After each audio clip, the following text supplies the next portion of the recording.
Hello, everybody. Welcome back to Tony's LPs Are Us.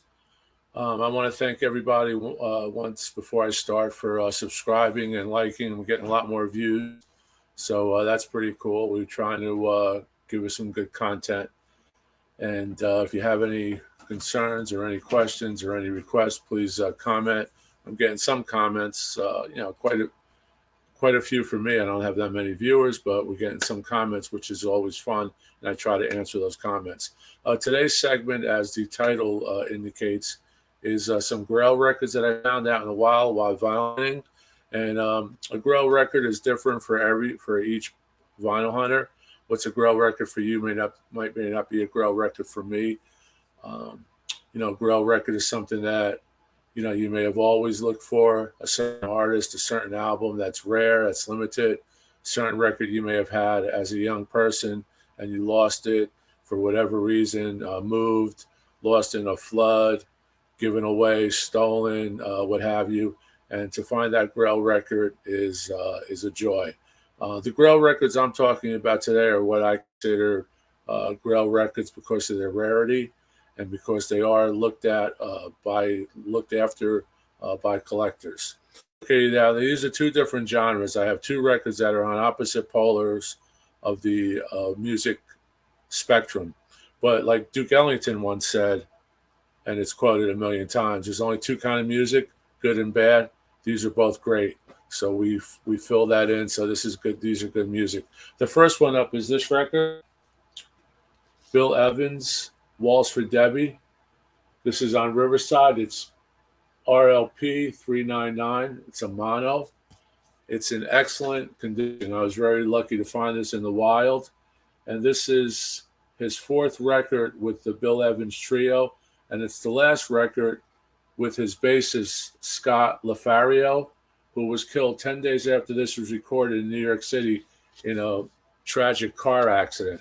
So this is the last live album recording of his bass player, Scott Lafario.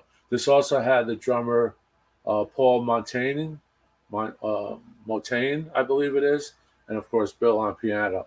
This was recorded at the Village Vanguard in 1961, June 25th, 1961.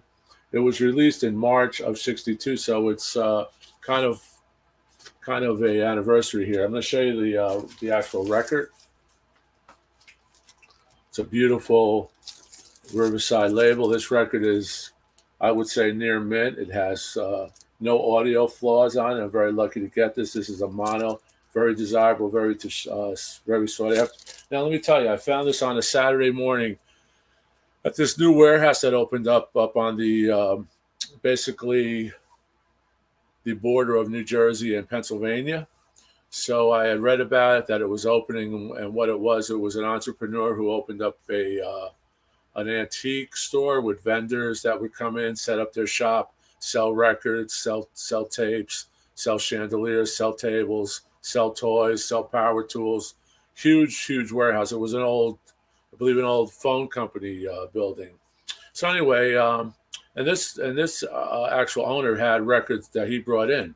So I think I was probably one of the first people to go in there to look for records, and I found some gems. I found Waltz for Debbie, which is one of the rarest jazz records you could find. But the funny thing was, when I found it, I said, "Oh, Bill Evans." I did not know that it was a Grail. I know Riverside are considered desirable, but I did not know this was a Grail until I got home and cleaned it and did my research, and I was very happy about that. I also picked up at that time a bunch of Blue Notes, a bunch of Impulses, all in near mint, excellent condition. And I was very happy to get those. Those are deep groove Blue Notes and Impulse and Verve as well. A lot of jazz, a lot of Beatles. And I must have bought, I would say, about 40, 50 records that day. And I went to the owner, and he was able to bundle them. And I got that Waltz for Debbie, maybe $3. Okay, so that was a great deal. And that was a Saturday. The other Grail that I found that I didn't know was a Grail was this record.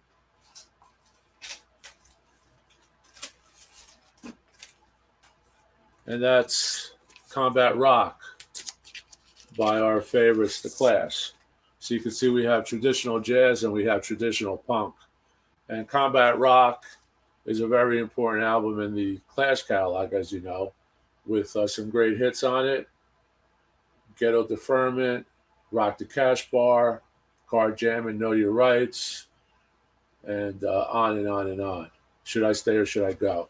Now, what's interesting about this record is I've had the record, was going through a town-wide yard sale on another Saturday, and a woman was a young lady was selling records, and I always talk to them. You know, are these your records? What did you play them on? How long have you had them? Are these her relatives? And these records were her dad's records, so she was selling her dad's records. So I went through them. It wasn't a lot of unique albums in there. I didn't consider that Clash album unique. I already had it. I looked at it. It was only the copy I'm going to show you was only VG to Slate VG plus condition. It had some issues with it. Didn't have the original inner. So I said, okay, I'll buy this. I bought a bunch of other records with her. Now the interesting thing is when I got home, I called up Big John and said, I just found some LPs. I must have bought maybe 10 or something from this girl. And he goes, what'd you get? It's a weird session. What'd you get? So I went over him real fast, and I said, I got the Combat Rock. He goes, ooh, is it the one with the Tidy Bowl commercial? And I vaguely had heard about the Tidy Bowl commercial, but I go, no, I'm not sure. What do you mean? He goes, well, on one of the tracks, the Clash inserted, without permission from the copyrighted owner, a commercial for a toilet bowl cleaner, which I believe was in England, called 2000 Flushes. And I go, no. I said, well, let me check. And I did the research, and it's actually on Inoculated City, okay? And that's track on side 2. And here's my notes on this. First press, Tidy Bowl version, track number 5, okay? And you can see I bought yard sale there, $2. Okay, so I was very happy to get this. I had the original. Well, I had a copy of this. The labels are the same, okay? The dead wax are the same on both versions. Both versions, what I mean is after this was released, I guess Columbia Epic got a call, the Clash got a call that you have no right to use a commercial. It was subsequently edited out of any later pressings. So this is only in the first pressing. And I looked up the matrix. It's a Columbia, New York matrix, but the pressing that you would want with the original Tidy Bowl commercial inserted in Inoculated City has a little etching that from Janos. And Ray Janos is the one who cut the lacquer, that original lacquer, okay? Here's my other copies of the Clash.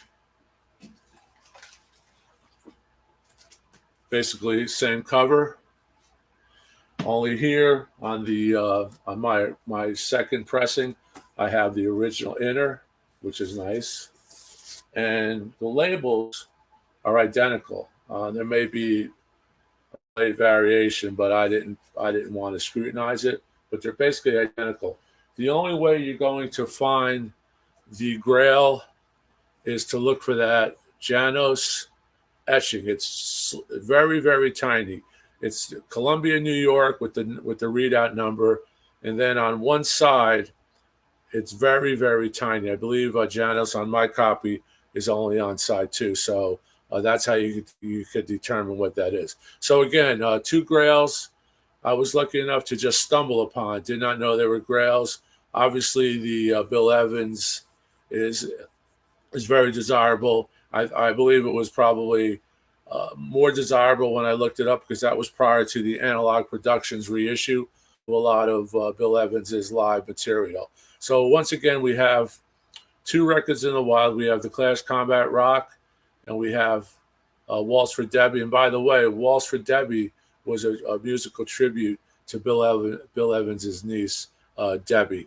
And that was his final lineup, like I said, which was recorded on June 25th, 61. That was the last lineup that included the bass player who tragically died, Mr. Lafario. And as always, what I do is I always pick out a record that I think sounds great. It's an OG pressing, easily found in record stores and yard sales and flea markets. And that's this record here, Secret Policeman's Ball. And you can see I paid $1 for this.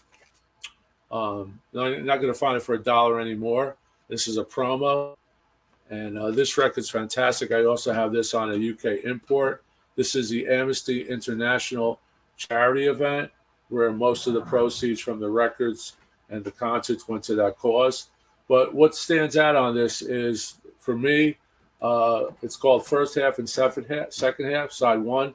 Pete Townsend does acoustic versions of Drowned and Pinball Wizard with an acoustic guitar that is tremendous. Audiophile sound. It is so good. You have to play this record. Also on same side 1, First Half, is two of my favorites. Tom Robinson, 1967, So Long Ago. Very poignant, very heartfelt. You have to hear that song. If you don't know it, YouTube it now, and you're going to say, wow, what a great tune. And also, Tom Robinson's Glad to Be Gay.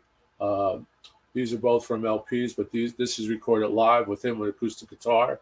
And side 2 has John Williams with Pete Townsend doing Won't Get Fooled Again. So this is tremendous. There you can see there. You can see here the promo. It isn't a white label promo. It's just a standard U.S. Island blue label, but it's near mint. I was able to pick this up at a local record shop. So that's it, and I hope you like this segment. 2 holy grails for me anyway. They're grails, and I think definitely the Bill Evans is a grail, and I think definitely the Combat Rack is a grail for people who collect cash. You may not even know about that. It's in there. It's a cool commercial. It's in the first pressing on track Inoculated City. And you want the one that was cut by Ray Janos, and his last name is etched in the inner sleeve. So hope you like everything. I want to thank all the people who are watching, and if you like and you haven't subscribed, please subscribe. Really appreciate it. And that's about it. I'm going to put my glasses on. I'm going to shut down the system, and keep rocking. We're going to be doing something on my Blue Note finds with Big John in the coming weeks. We're also going to be doing, in the coming weeks, when we get it, the unboxing of the Pink Floyd 50th anniversary Dark Side of the Moon box set. So that's going to be a big one. Unboxings are great. I wish I would have had this channel before, because I unboxed it. Thousands of LPs, thousands of good stuff. So stay in for that. Subscribe and you'll be notified. Thanks a lot. Keep rocking. Stay safe. And have a nice week. Bye-bye. Thank you.